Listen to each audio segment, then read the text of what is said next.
مجھے اس آواز میں بند غار کی پھپھوندی کی بو تک محسوس ہو رہی تھی۔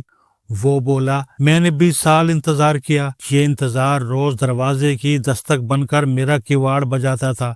میں ہر ڈور بیل کو، اپنے کمرے کے دروازے پر ہونے والی ہر دستک کو، اپنے فون کے ہر SMS اور ہر رنگ کو اس کی آواز سمجھتا تھا اور پورے اشتیاق، پوری لگن سے دروازہ کھولتا تھا۔ میں ہر SMS کو بے تابی سے پڑھتا تھا اور ہر فون کو اس کا فون سمجھ کر اٹھاتا تھا۔ میں ہر آہٹ کو اس کے قدموں کی آواز اور ہر ہیلو کو اس کا ہیلو سمجھتا تھا۔ مجھے ہر پیلا دوپٹہ اس کا دوپٹہ، ہر گلابی سویٹر اس کا سویٹر، ہر آہستہ آہستہ پھیلنے والی خوشبو اس کی خوشبو اور ہر دوسرا تیسرا چہرہ اس کا چہرہ لگتا تھا۔ میں کافی کے ہر کپ میں اس کی انگلیوں کی مٹھاس تلاش کرتا تھا اور چنار کے ہر گرتے پتے کو اس کے پاؤں کی چاپ سمجھ کر چونک اٹھتا تھا۔ مجھے فائر پلیس کی ہر چٹکتی چنگاری اس کی سرگوشی محسوس ہوتی تھی۔ مجھے پہاڑوں پر گرتی ہوئی برف میں اس کے سانسوں کی گرمی محسوس ہوتی تھی۔ میں ٹرین کی سیٹی اور چھک چھک میں اسے محسوس کرتا تھا۔ میں ایئرپورٹس پر، جہاز کے اندر موجود مسافروں میں، ڈیوٹی فری شاپس پر اور ٹرانزٹ ہالز کے ریستورانوں میں اسے تلاش کرتا تھا۔ مجھے خطوں کے انبار میں دیے کسی ایسے خط کا انتظار تھا جو کھلے اور کھلتے ہی اس کی آمد کا پیغام دے دے۔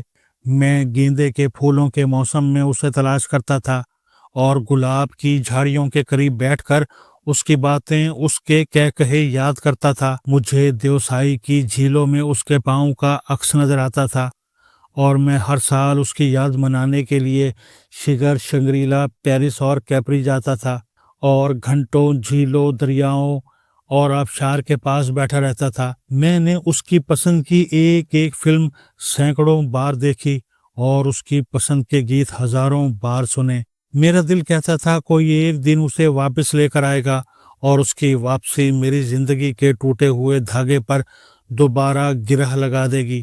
زندگی کا پل دوبارہ بن جائے گا اور میرے جذبے اس پل پر چھوٹے بچوں کی طرح چھلانگیں لگائیں گے۔ وہ رکا، لمبی سانس لی اور دوبارہ گویا ہوا۔ میں 20 سال تک اس کا انتظار کرتا رہا۔ یہ انتظار جنون بن گیا اور مجھے اس جنون میں ٹی وی کے ہر اشتہار میں وہی نظر آتی تھی۔ انتظار تخلیق کی کھاد ہوتا ہے۔ یہ تخلیق کاروں کی تخلیق کی کھیتیاں لہلہاتا ہے۔ میری تخلیق بھی اس کے انتظار کی دین تھی۔ میرا انتظار میری کل تخلیق تھا۔ میں نے اس انتظار کی انگلی پکڑ کر سینکڑوں نظمیں، درجنوں افسانے، 20 ڈرامے لکھے۔ یہ انتظار میری گفتگو کی گہرائی بھی تھا۔ یہ میری ذات، میری شخصیت کی کل عمارت بھی۔ میں سر سے پیر تک اور کام سے آرام تک انتظار تھا اور اس انتظار نے مجھے ایئرپورٹ کی آمد و رفت کا بورڈ، ٹرین آنے سے پہلے کی بے چینی اور چائے کی پتیلی میں ابال جیسی افراتفری بنا دیا تھا۔ میرے کان، میری آنکھیں، میرا لمس اور میرے ذائقے سب انتظار میں ڈھل چکے تھے۔ لیکن پھر اچانک اس نے ایک لمبی اور ٹھنڈی سانس بھری۔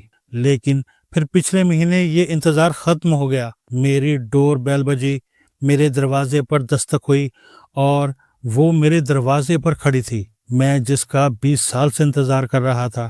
میرے دروازے پر کھڑی عورت صرف عورت نہیں تھی، وہ میرے انتظار کی ناش تھی۔ براؤن بال سفید ہو چکے تھے، اس کے موتیوں جیسے دانتوں پر وقت کی بدبودار پلاہٹ اتر چکی تھی، اس کی گردن کی جلد لٹک رہی تھی، چہرے کی سرخی بیمار زردی میں ڈھل چکی تھی، چال میں واضح لڑکھڑاہٹ تھی۔ اس کی باتوں کے ربط کو ختم ہوئے جیسے صدیاں گزر چکی تھیں۔ وہ بات کرتے کرتے بات کا سرا کھو بیٹھتی تھی اور پھر کئی منٹ تک لفظوں کے کاٹ کباڑ سے پچھلی بات کا سرا تلاش کرتی رہتی تھی۔ ذات کی خوشبو اور رنگ دونوں اڑ چکے تھے۔ وہ ٹرین کے بعد اسٹیشن کا سناٹا بن چکی تھی اور میں اپنی پوری زندگی کو جس کی امانت سمجھتا رہا تھا وہ مجھ سے صرف 40,000 روپے مانگنے آئی تھی۔ اس نے بچے کی فیس ادا کرنا تھی اور اس کے اس مطالبے کے ساتھ ہی میرا انتظار ختم ہو گیا اور اس انتظار کے ساتھ ہی میری تخلیقات کی روح بھی مر گئی۔ میں شاعر سے دیوالیہ پنساری بن گیا۔ اس نے لمبی آہ بھری اور پھوٹ پھوٹ کر رونے لگا۔ اس کی بلی نے انگڑائی لی، گردن اوپر اٹھائی اور لمبی کرلاہٹ بھری۔ میں نے زندگی میں پہلی بار کسی بلی کو انسان کی طرح کرلاتے دیکھا تھا۔